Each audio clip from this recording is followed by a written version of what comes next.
तो नमस्कार दोस्तों, आपका फिर एक दूसरे सेट में मैं आपको प्रेजेंट करता हूँ। इसमें भी मास्टर एमसीक्यूज क्लास होंगे। बहुत ध्यान से देखिएगा, वीडियो को एंड तक देखिएगा, बहुत सारे क्वेश्चंस आपको देखने को मिलेंगे। चलिए हम शुरू करते हैं। पहला क्वेश्चन तो ऑलरेडी आंसर है।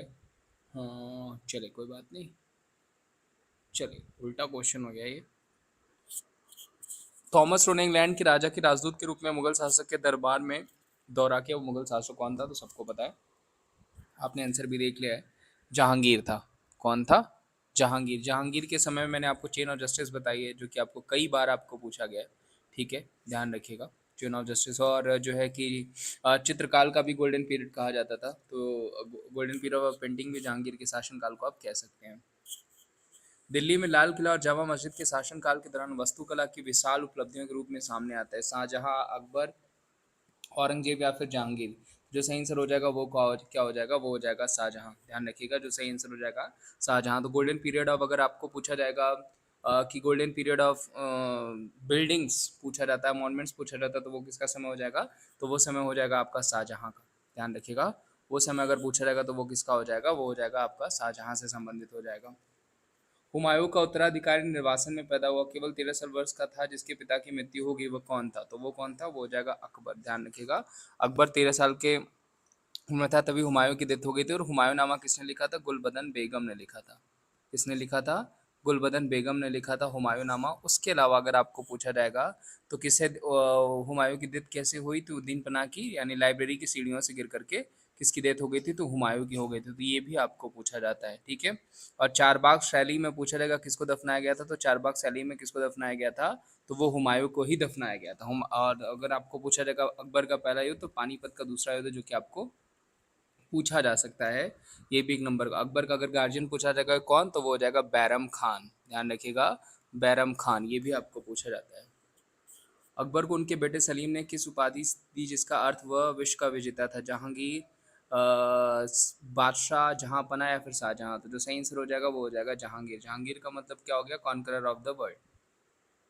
भारत में किस राज्य में अहोम वंश का शासन था? उड़ीसा में था, कर्नाटका में था, राजस्थान में था या फिर असम में? जो सही आंसर हो जाएगा दोस्तों वो हो जाएगा असम में। अहोम वंश का शासन कहाँ पे था? वो हो जाएगा असम में।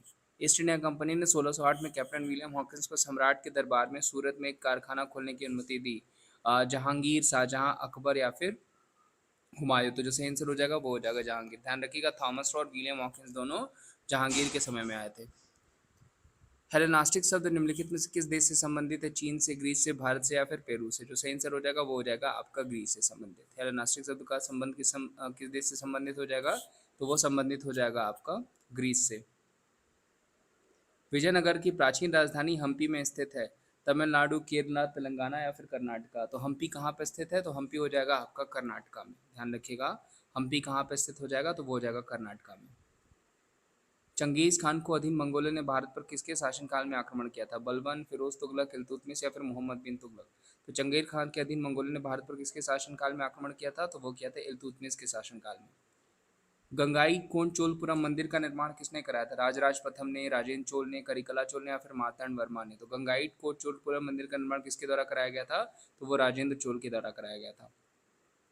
नेंदु छेजन किस वंश के एक शक्तिशाली शासक थे? पांड्या के या त्रावणकोर के, चेलक के या फिर मालबार को? ध्यान रखिएगा, ये रेयर क्वेश्चन है जो कि आपको कई बार पूछा गया है। तो जो सही आंसर हो जाएगा वो हो जाएगा पांड्य वंश के। निम्नलिखित में से किस राजा के शासनकाल के दौरान चीनी यात्री हुएनसांग भारत आया था? हर्षवर्धन, प्रभाकर वर्धन, चंद्रगुप्त मौर्य या फिर अशोक? तो जो सही आंसर हो जाएगा वो हो जाएगा हर्षवर्धन। जबकि फायान पूछा जाएगा तो वो हो जाएगा चंद्रगुप्त। किसके आयोजित पहली, यानी कि इसके द्वारा कहाँ पे जो है पहली बौद्ध संगीति आयोजित की गई थी? बौद्धिस्ट काउंसिल लगाई गई थी। राजगीर में, पाटलिपुत्र में, कश्मीर में या फिर प्रयाग में? तो जो सही आंसर हो जाएगा वो हो जाएगा राजगीर में। किसके द्वारा? अजातशत्रु के द्वारा। सांख्य कुल ऑफ फिलॉसफी की स्थापना किसके द्वारा की गई? पतंजलि के द्वारा, गौतम के द्वारा, कुमारिला भट्ट के द्वारा या फिर कपिल के द्वारा? तो सांख्य कुल ऑफ फिलॉसफी की स्थापना करी गई थी, वो करी गई थी कपिल के द्वारा। प्रसिद्ध यात्री फाहियान के शासनकाल में दौरान आए थे, तो अभी जस्ट मैंने बताया चंद्रगुप्त, कनिष्क, अकबर या फिर बाबर? तो जो सही आंसर हो जाएगा वो हो जाएगा चंद्रगुप्त। चंद्रगुप्त द्वितीय को आप विक्रमादित्य के नाम से भी जानते थे, ये ध्यान रखिएगा। विनय पीटक जानी जाती है, सूफी पाठ, बौद्ध पाठ, जैन पाठ या फिर जैन पाठ है वाल्मीकि पाठ। तो जो सही आंसर हो जाएगा वो हो जाएगा आपका बौद्धगण से संबंधित है। विनय पीटक हो गया आपका, किससे संबंधित हो जाएगा तो वो हो जाएगा बौद्धगण से संबंधित। वामसात पाकसेनी भी पूछा जाएगा तो भी। अशोक ने किस लड़ाई के बाद युद्ध के प्रति अपना दृष्टिकोण बदल दिया तो वो हो जाएगा आपका कलिंग के बाद। कलिंग युद्ध के बाद अशोक ने जो है बौद्ध धर्म ज्वाइन कर लिया। बौद्ध धर्म किससे प्रभावित होकर ज्वाइन किया था तो वो उपगुप्त से प्रभावित होकर के ज्वाइन किया था। गुप्त वंश के संस्थापक कौन थे? श्रीगुप्त, सबको पता होगा, इजी क्वेश्चन है। किस वर्ष राजपूत वंश का उदय हुआ जिसके दक्कन और आसपास के क्षेत्रों पर शासन किया? एडी 1987, एडी 1678, एडी 1753 या एडी 1278? तो जो सही आंसर हो जाएगा वो हो जाएगा 1753।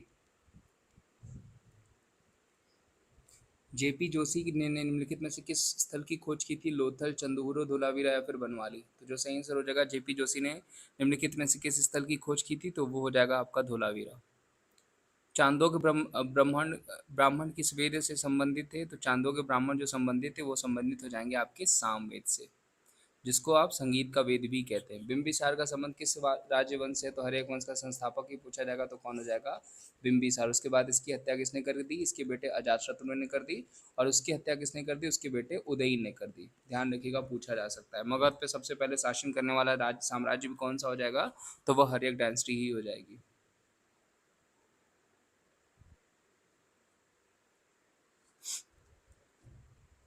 मोहम्मद गोरी ने जयचंद को किस युद्ध में पराजित किया था? तो मोहम्मद गोरी ने जयचंद को जो पराजित किया था वो चंदावर का युद्ध था, जो कि 1194 में हुआ था। किस मध्यकालीन भारत शासकीय ने पट्टा एवं कबूलियत की व्यवस्था आरंभ करी थी? अलाउद्दीन खिलजी ने, मोहम्मद बिन तुगलक ने, शेरशाह ने या फिर अकबर ने? तो देखिए ऐसे क्वेश्चंस आपको पूछे जाएंगे, वो हो जाएगा आपका मोहम्मद बिन तुगलक ने। मुगलों में मेवाड़ के राणा के मध्य चित्तौड़गढ़ की संधि किस शासक के शासनकाल में हुई थी? अकबर के शासनकाल में हुई थी, जहांगीर के शासनकाल में हुई थी, शाहजहां के शासनकाल में हुई थी या फिर औरंगजेब के? तो औरंगजेब हो जाएगा। अकबरनामा किसके द्वारा लिखा गया था? तो वो लिखा गया था आपका अबुल फजल के द्वारा। तो ये क्वेश्चन जो कि आपको पूछे जा सकते हैं। तो आज का सेशन यही समाप्त करते हैं, मिलते हैं हम आपको अगले सेशन में, जिसमें आपको कुछ और एमसीक्यूज इंपॉर्टेंट क्वेश्चंस दिए जाएंगे। तब तक के लिए अपना ध्यान रखिए। Thank you so much.